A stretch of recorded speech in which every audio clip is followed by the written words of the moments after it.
बिस्मिल्लाहिर्रहमानिर्रहीम अस्सलामुअलैकुम वरहमतुल्लाहि वबरकातुहू। उम्मीद है दोस्तों आप सब खैर व आफियत से होंगे। आज के अपने इस वीडियो के अंदर हम CS 403 समर 2024 असाइनमेंट नंबर 1 को कंप्लीट सॉल्व करेंगे। ड्यू डेट इसकी 23 अगस्त है, लेकिन आप इसको 24 अगस्त रात 12 बजे तक भी सबमिट करवा सकते हैं। दोस्तों इस असाइनमेंट को आपने MS वर्ड के फॉर्मेट के अंदर जो है वो सबमिट करवाना है। ये देखें यहाँ पर लिखा हुआ था please ensure that your assignment submission in doc या डॉक्स फॉर्मेट, किसी भी अदर फॉर्मेट के अंदर। अच्छा, ये डॉक्स या डॉक्स फॉर्मेट कौन सा होता है? MS वर्ड की फाइल होती है, मतलब ये जो MS वर्ड की फाइल है इसी को हम डॉक या फिर डॉक्स फॉर्मेट कहते हैं। तो यही MS वर्ड की फाइल के ऊपर आपने अपना सोल्यूशन रेडी करके सबमिट करवाना है। उसके बाद दोस्तों यहाँ पे हमें बेसिकली एक हॉस्पिटल की डेटाबेस दी गई है, ठीक है, और आपने इस डेटाबेस को देखते हुए जो है क्या करना है, सबसे पहले टास्क नंबर 1 कंप्लीट करना है, फिर टास्क नंबर 2 कंप्लीट करना है। टास्क नंबर 1 ये कहता है draw a context level data flow diagram यानी DFD of the given hospital management system. ये जो आपको सिनेरियो दिया गया है, इस सिनेरियो को देखते हुए, इसको रीड करते हुए प्रॉपरली केयरफुली आपने जो है इस पूरी की पूरी स्टेटमेंट्स को देखकर अपनी DFD कॉन्टेक्स्ट लेवल DFD यानी डाटा फ्लो डायग्राम जो है वो क्रिएट करनी है। अब मैं आपको टास्क नंबर 1 का सोल्यूशन दिखा देता हूं, और ये सोल्यूशन बनाने के लिए आपने कैसे इसको बनाना है वो भी मैं आपको बता दूंगा। तो यहाँ पे देखें दोस्तों, सबसे पहले आपके टास्क नंबर 1 का सोल्यूशन ये है, आपके सामने है। ये देखें, सबसे पहले हमने क्या किया दोस्तों, सबसे पहले हमने एक सर्कल लिया, ठीक है, इसको हम कहते हैं सिस्टम, ठीक है। तो इस सर्कल के अंदर हम अपने सिस्टम का नाम बताते हैं। तो हमारे सिस्टम का नाम क्या था? Hospital management system. तो ये हमारा हो गया सिस्टम, ये जो गोल सर्कल है। उसके बाद ये क्या है? ये हमारी 3 एंटिटीज़ हैं, एक्सटर्नल, इसको कहते हैं एक्सटर्नल एंटिटीज़, ठीक है। ये एक एंटिटी है, ये एक दूसरी एंटिटी है, और ये एक तीसरी एंटिटी है जो कि आपको रेक्टेंगल शेप के साथ शो हो रही है। तो पहली एंटिटी का नाम पेशेंट है, दूसरी एंटिटी का नाम डॉक्टर्स है, और तीसरी एंटिटी का नाम एडमिनिस्ट्रेशन है। अब दोस्तों ये जो एक्सटर्नल एंटिटीज़ हैं ये कनेक्ट हुई हैं किसके साथ? आपके इस सिस्टम के साथ, ठीक है। अब ये जो आपकी एंटिटी से एरो सिस्टम की तरफ जा रहा है इसको कहते हैं इनपुट, और ये जो एरो आपकी सिस्टम से आपकी एंटिटी की तरफ जा रहा है इसको कहते हैं आउटपुट। तो अगर हम इस पेशेंट एंटिटी की बात करें तो सबसे पहले पेशेंट एंटिटी ने एज ए इनपुट जो है वो सिस्टम को क्या भिजवाया? अपॉइंटमेंट रिक्वेस्ट भिजवाई, ठीक है। और बदले में जो हमारा सिस्टम है उसने एज ए आउटपुट जो है हमारे पेशेंट एंटिटी को क्या भिजवाया? अपॉइंटमेंट कंफर्मेशन डिटेल भिजवाई, ठीक है। तो ये आपकी इनपुट होगी, ये आपकी आउटपुट होगी। अच्छा, इस तरह डॉक्टर जो एंटिटी है उसने एज ए इनपुट जो है वो पेशेंट रिकॉर्ड अपडेट्स भिजवाई, किसको? हमारे सिस्टम को। जबकि सिस्टम ने एज ए आउटपुट जो है वो हमारे डॉक्टर्स एंटिटी को क्या भिजवाई? पेशेंट मेडिकल हिस्ट्रीज भिजवाई। ऐसे ही आपकी एडमिनिस्ट्रेशन एंटिटी है, उसने एज ए इनपुट जो है वो क्या भिजवाया? डॉक्टर शेड्यूल अपडेट्स भिजवाई। जबकि हमारा जो सिस्टम है उसने एज ए आउटपुट जो है ऑपरेशनल रिपोर्ट्स भिजवाई एडमिनिस्ट्रेशन को, जो कि एडमिनिस्ट्रेशन उन रिपोर्ट्स को क्या करेगा? व्यू करेगा। तो ये थी दोस्तों आपकी context level DFD data flow diagram, जो कि टास्क नंबर 1 में हमें कहा गया था। तो ये देखिए मैंने पूरी डिटेल से आपको समझा भी दी है, बता भी दी है। अब इस DFD को मैंने MS वर्ड पे कैसे पेस्ट किया, बेसिकली मैंने इसको बनाया कैसे वो मैं आपको बता देता हूँ। उसके लिए मैं गूगल क्रोम पे जाता हूँ, यहाँ एक टूल है draw.io, जिसका लिंक मैं वीडियो के डिस्क्रिप्शन पार्ट में आपको प्रोवाइड कर दूंगा। तो सिंपली आपने इस वेबसाइट पे आ जाना है। इस वेबसाइट पे आने के बाद तो आपने क्या करना है, ये देखें आपके सामने कुछ इस तरह एम्प्टी स्क्रीन होगी, इस तरह ना खाली डायग्राम शीट होगी आपके सामने, ड्राइंग शीट होगी, ठीक है। आपने यहाँ पे क्या करना है, सबसे पहले देखें आपको ये सर्कल ये चाहिए, ये वाला सर्कल, ठीक है। ये सर्कल कैसे लेंगे? उसके लिए देखें लेफ्ट साइड पे आपको ये देखें ये सर्कल, ये सर्कल है, इसको पकड़ो, ऐसे ड्रैग एंड ड्रॉप कर दो, ठीक है। और फिर इसको ऐसे कॉर्नर से पकड़ो, अपनी मर्जी से थोड़ा एडजस्ट कर लो, बड़ा छोटा कर लो। उसके बाद इसमें कुछ लिखना हो तो आप इसके ऊपर डबल क्लिक करो, तो इसमें कुछ भी आप लिख सकते हो, हॉस्पिटल मैनेजमेंट सिस्टम। उसके बाद इसकी अगर आपने इसके ये जो सर्कल है इसकी अगर अंदर जो टेक्स्ट है उसका फॉन्ट साइज इंक्रीज करना हो तो ये देखें आपके पास ऊपर डिफरेंट तरह के ऑप्शन है। आप सिंपली अपने सर्कल के ऊपर ऐसे क्लिक करो तो ये देखो आपको ऊपर ऑप्शन मिलते हैं स्टाइल का, टेक्स्ट का, अरेंज का।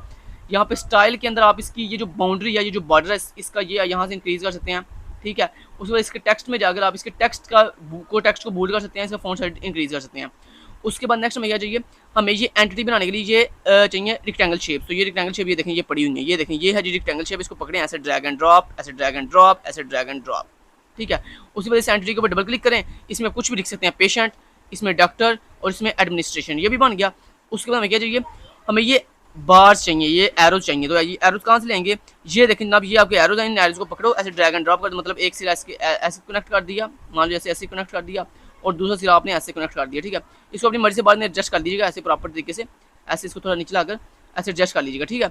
उसके बाद इस बार के ऊपर अब और रह गया, इस बार के ऊपर ये जो मैंने टेक्स्ट लिखा हुआ है ये कैसे लिखते हैं, उसके लिए देखें जरा, ये देखें आपके यहाँ पे लिखा हुआ है टेक्स्ट, इस टेक्स्ट को पकड़ो, ऐसे यहाँ पे पकड़ के आगे से ड्रैग कर दो, उसके बाद इसके ऊपर डबल क्लिक करो, कुछ भी आप इसके ऊपर ऐसे लिख सकते हो, और लिखने के बाद इसको ऐसे पकड़ो, ऐसे ड्रैग एंड ड्रॉप कर दो इस बार के ऊपर ऐसे। चलें जी, तो ये दोस्तों आपकी डीएफडी, जब ये डीएफडी पूरी बन जाएगी उसके बाद आपने ये डीएफडी की मैंने पिक्चर आपको दिखा दिया, ठीक है। ये देखें, मैं आपको पिक्चर एक दफ़ा दोबारा दिखा देता हूँ, ये देखें, ये आपकी जनाब पिक्चर है, इसको देख लें, सेम है डिटो कॉपी आपने ऐसी बनानी है, थोड़ी सी आप अपडेशन आप कर सकते हो, जैसे मैं ये मैंने टेक्स्ट लिखा हुआ ना, तो आप ये टेक्स्ट चेंज कर सकते हो, जैसे ऑपरेशनल रिपोर्ट्स या आप कुछ भी आपके माइंड में जो भी अच्छा है आप लिख सकते हो, लाजमी आप मेरे वाला टेक्स्ट ही लिखो, ठीक है। बाकी एंट्रीज यही रहेंगी, ये सिस्टम यही रहेगा, समझ आ गई बात की, ओके जी। तो ये जब डीएफडी पूरी बन जाएगी, अब इसको डाउनलोड कैसे करना है उसके लिए दोस्तों यहाँ पे ऊपर एक फाइल का बटन है, यहाँ पे जाओ, यहाँ पे एक ऑप्शन आएगा एक्सपोर्ट एज का, एक्सपोर्ट एज पे जाओ, वहाँ पे क्लिक करो पीएनजी के ऊपर, जैसे आप पीएनजी पे क्लिक करोगे तो यहाँ पे आपने एक्सपोर्ट के ऊपर क्लिक करना है, उसके बाद यहाँ से आपसे नाम पूछ रहा है, यहाँ से आपने ये नाम जो है पहले से रिमूव कर देना, तो यहाँ पे कुछ भी नाम लिख दो, लेट से 1 2 3 आगे .png, उसके बाद सेव के बटन पर क्लिक करो, आपकी ये जो पिक्चर है ये आपकी डाउनलोड फोल्डर में चली जाएगी, मतलब आपके कंप्यूटर के अंदर डाउनलोड फोल्डर के अंदर जाके सेव हो जाएगी। उसके बाद आपने क्या करना है, एमएस वर्ड पे आना है, एमएस वर्ड पे आने के बाद आपको पता है पिक्चर अगर आपके सिस्टम में पड़ी है उसको कैसे यहाँ पे ले कहते हैं, उसके लिए यहाँ पे एमएस वर्ड में इंसर्ट के ऑप्शन पे जाते हैं, पिक्चर्स पे क्लिक करते हैं, यहाँ पे पिक्चर्स पे क्लिक करेंगे तो यहाँ से पूछेगा जी आपकी पिक्चर कहाँ पड़ी हुई है, तो फिर आप वहाँ से डाउनलोड फोल्डर में अपनी पिक्चर सेलेक्ट करके यहाँ पे इंसर्ट कर दीजिएगा। चैलेंज ये हो गया जनाब, यहाँ तक टास्क नंबर 1 कंप्लीट। अब है टास्क नंबर 2, टास्क नंबर 2 में बेसिकली हमने क्रॉस रेफरेंस मैट्रिक्स बनाना है। ये बेसिकली हमें टेबल दिए गए हैं, ये देखें, ये 4 टेबल्स हैं और ये हर टेबल के अंदर ये उसके एट्रीब्यूट्स हैं। ये पहला टेबल है पेशेंट डिटेल्स, उसके अंदर हमारे पास ये एट्रीब्यूट्स हैं। देन दूसरा टेबल है अपॉइंटमेंट इन्फॉर्मेशन, ये हमारे पास एट्रीब्यूट्स हैं। अभी इन चीज़ों को देखते हुए हमने क्रॉस मैट्रिक्स रेफरेंस मैट्रिक्स बनाना है, कैसे बनाएंगे उसका मैं आपको तरीका बता देता हूँ।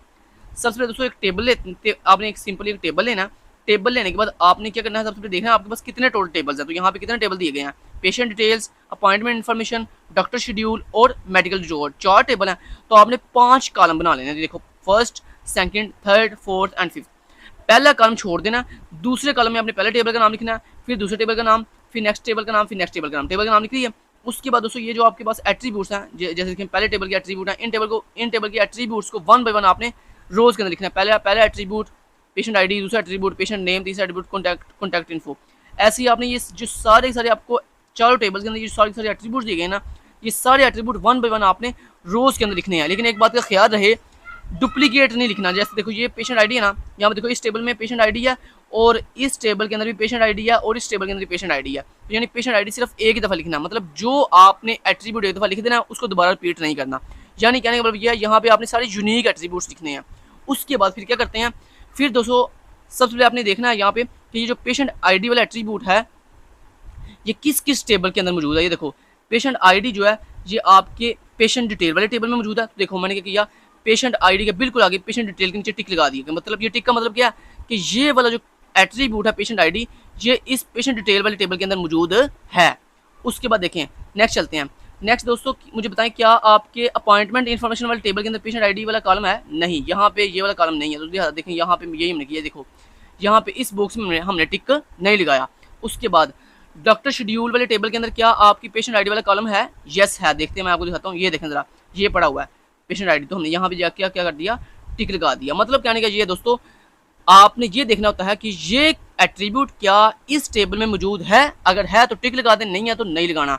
अब टिक कैसे लगाते हैं वो भी मैं आपको बता देता हूँ दोस्तों। मान लो यहाँ पे आपने टिक लगाना है, मान लो ये टेबल है इसमें आपने टिक लगाना है। तो टिक कैसे लगाते हैं, उसके लिए इंसर्ट के ऑप्शन पे जाओ, यहाँ पे आपको सिंबल्स का ऑप्शन मिलेगा, वहाँ जाओ और उसके बाद मोर सिंबल्स पे क्लिक करो और उसके बाद यहाँ पे ना आपको सिंबल्स के अंदर ना यहाँ पे एक फाउंड की एक ड्रॉप डाउन मिलेगी। यहाँ से आपने विंग डिंग्स एक कैटेगरी है, विंग्स डिंग्स, ठीक है, ये कैटेगरी है, ये आपने चूज कर लेनी। यहाँ पे इस ड्रॉप डाउन के अंदर आपको मिलेगी एक कैटेगरी विंग्स डिंग्स के नाम से। ये नीचे आप आ जाए, यहाँ पे आपको मिलेगी विंग्स डिंग्स। अल्लाह को भला करे, नीचे आ जाओ, नीचे आ जाओ, नीचे विंग्स डिंग्स आपने ढूंढना है, विंग्स डिंग्स। बल्कि आप यहाँ पे लिख भी सकते हो विंग, ये देखो ये मिल गई है विंग डिंग्स, लिख लिया। अब दोस्तों ये विंग डिंग्स के सारे आइकन आ गए हैं। अब आपने लास्ट पे, सबसे लास्ट पे चले जाना। ये देखो सबसे लास्ट पे, ये देखो ये टिक है, इस टिक के ऊपर ऐसे क्लिक करो, उसके बाद इंसर्ट के ऑप्शन पे क्लिक करो तो ये देखो यहाँ पे टिक लग जाएगा। क्लोज कर दो, ये देखो टिक लग गया यहाँ पे। ऐसे ही आपने ये टिक जो है वो लगा लेने हैं। तो उम्मीद करता हूँ आपको ये आपका सोल्यूशन नंबर 2 था, टास्क नंबर 2 था का सोल्यूशन था। मैंने आपको डिटेल से बता दिया। Thank you so much, till then guys take care, अल्लाह हाफिज़।